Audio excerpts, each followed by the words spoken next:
Olá, meus amigos, meus queridos irmãos, voltamos novamente aqui com o estudo da lição da Escola Sabatina. Nessa semana estamos indo para o final da história de Abraão, mas tem muita coisa para a gente estudar sobre ele ainda. A lição dessa semana é a lição número 8 e ela fala sobre a promessa. Finalmente Deus havia cumprido com a sua promessa. Sara deu à luz um filho a Abraão na sua velhice, como é dito no verso 2 do capítulo 21 de Gênesis. E é dito que Abraão chamou o bebê de Isaque. O texto principal dessa semana está em Gênesis 24, verso 1. Diz assim: Era Abraão já idoso, bem avançado em anos, e o Senhor em tudo o havia abençoado. A história de Abraão estava apenas começando. Todos sabemos que o ápice da história do patriarca está quando ele teve que levar seu filho Isaque ao Monte Moriá para ser sacrificado. A pergunta que fica é: qual foi o propósito de Deus em mandar Abraão sacrificar o seu próprio filho? De fato, foi uma situação bem estranha, porque o próprio Deus, posteriormente, em Levítico 18, verso 21, proibiu sacrifícios humanos. E outra, Deus havia feito uma promessa de uma aliança eterna por meio de Isaque.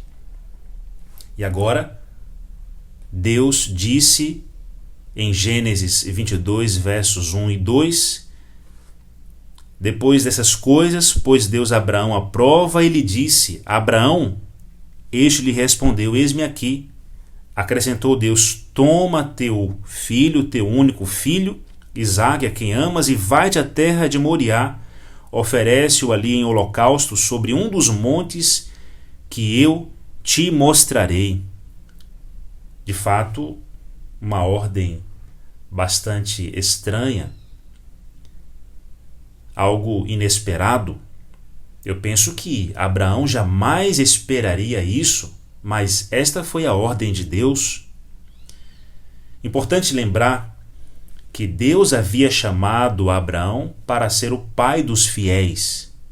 Sendo assim, sua vida devia ser um exemplo de fé para as gerações seguintes. E você sabe que Abraão não teve uma fé perfeita, ele vacilou algumas vezes, mas Deus, para aperfeiçoar o seu caráter, para fortalecer a sua fé, o sujeitou a mais uma prova. Na verdade, a mais severa prova que um ser humano e um pai poderia suportar. Ellen White comenta no livro Patriarcas e Profetas, na página 117, que Abraão, quando recebeu essa ordem, estava com 120 anos.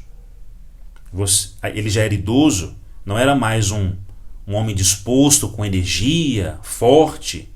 No auge da juventude, certamente não foi fácil para Abraão.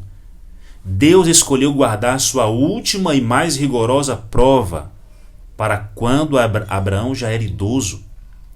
De fato, meus irmãos, nem sempre compreendemos todos os planos e propósitos de Deus. O apóstolo Paulo diz: quão inexplicáveis são os seus juízos e quão insondáveis são os seus caminhos. Romanos 11, verso 33.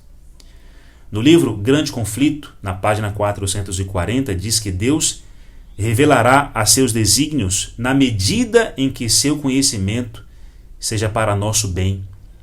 E quanto às outras coisas, devemos confiar nele, cuja mão é onipotente e cujo coração está repleto de amor. Amém? Abraão tinha que exercer a fé. A lição diz que a fé bíblica não é tanto sobre nossa capacidade de dar a Deus e sacrificar por ele, mas é sobre nossa capacidade de confiar nele e receber sua graça ao mesmo tempo em que compreendemos o quanto somos indignos. Ou seja, tudo que eu e você podemos fazer não é suficiente para garantirmos a salvação.